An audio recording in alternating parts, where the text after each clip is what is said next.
if I say yes to this, I'm going to have to reduce my energy somewhere else. And is there something I'm doing that is worth the reduction of the energy? And if there is, then maybe you should reconfigure your shit to try and fit it in. But if there's not, then you need to say no.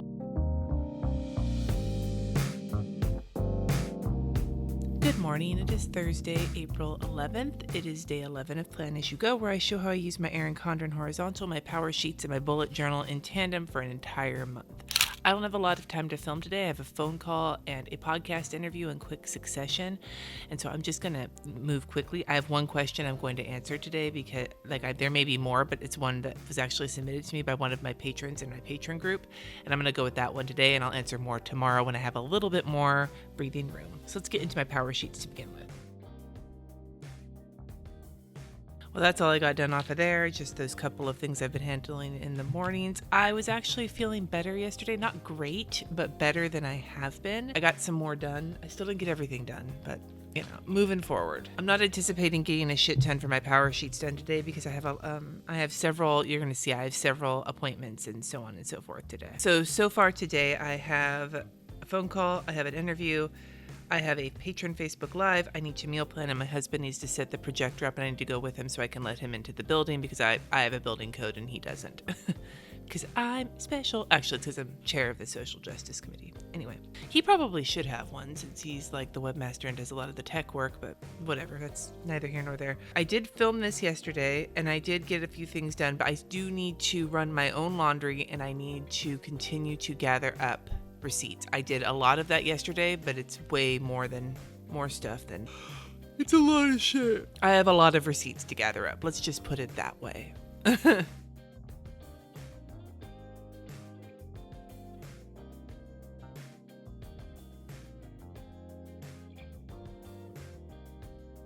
It doesn't even look like I wrote laundry. Oh, whatever. I don't care. All right, so I'm going to set this to the side. The reason I didn't get any of my own laundry or towels done yesterday is because both of my kids did their laundry and they took up the washing machines, which I am okay with. Miracle of miracles, I did not take a painkiller last night. I still wasn't feeling great, so it wasn't a good night, but I did not take a painkiller, so yay! So the question I have to answer today is from one of my patrons, Gabby. She said, "You've said in a few videos that you're saying no to new responsibilities, even if you like them or are interested in them.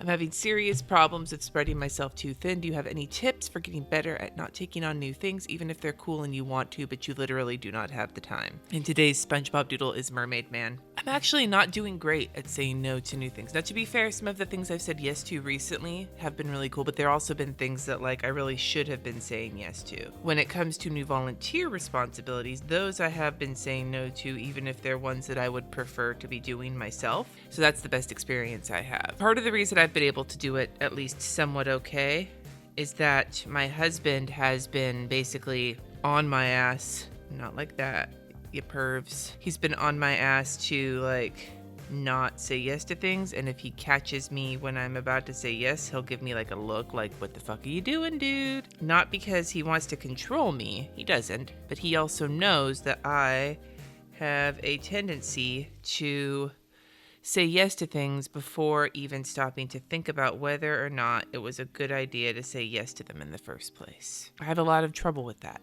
So having somebody who knows that I need to not be doing more shit is really helpful.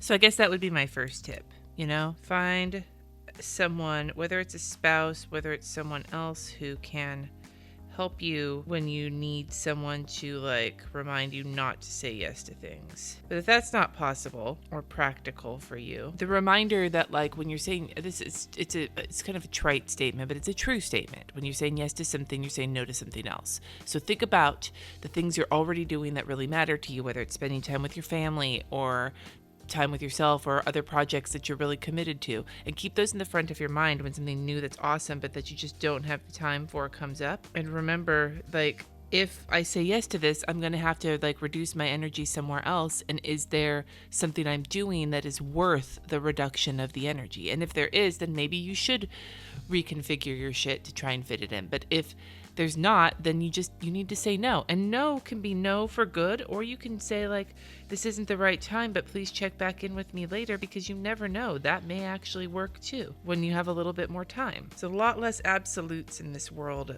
than you might think.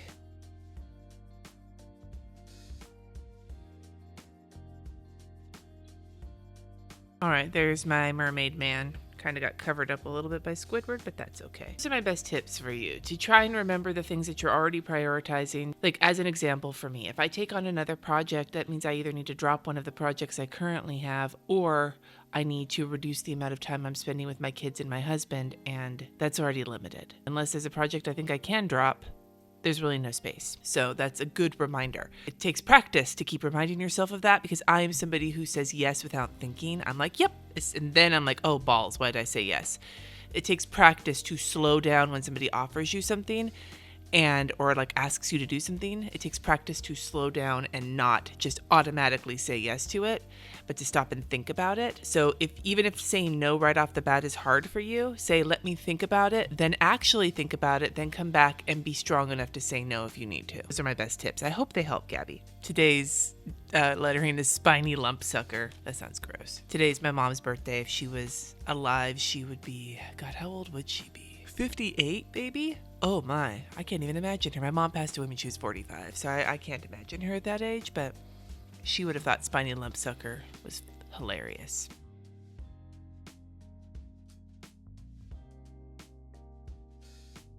I knew about here that I was going to lose lettering chicken.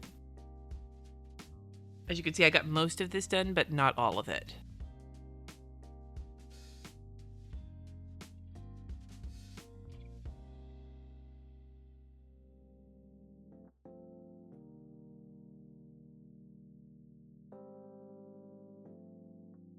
All right, there's my list for today. Hopefully I will be able to get through all of it, at the very least get all the tax stuff assembled, so that Saturday when we do the taxes is not going to require a lot of that other shit. But now I have to get going to start the rest of my day and my phone calls. I would love to throw the question of the day back to you. How do you get better at not taking on new things when you're overloaded? Do you have any tips for saying no when it's something you might actually want to do, but you just don't have the time? Do you have ways that you deal with that? Let us know in the comments. And if you don't have ways, if you struggle with that, you can let us know your problems there so that we can try and help you with them.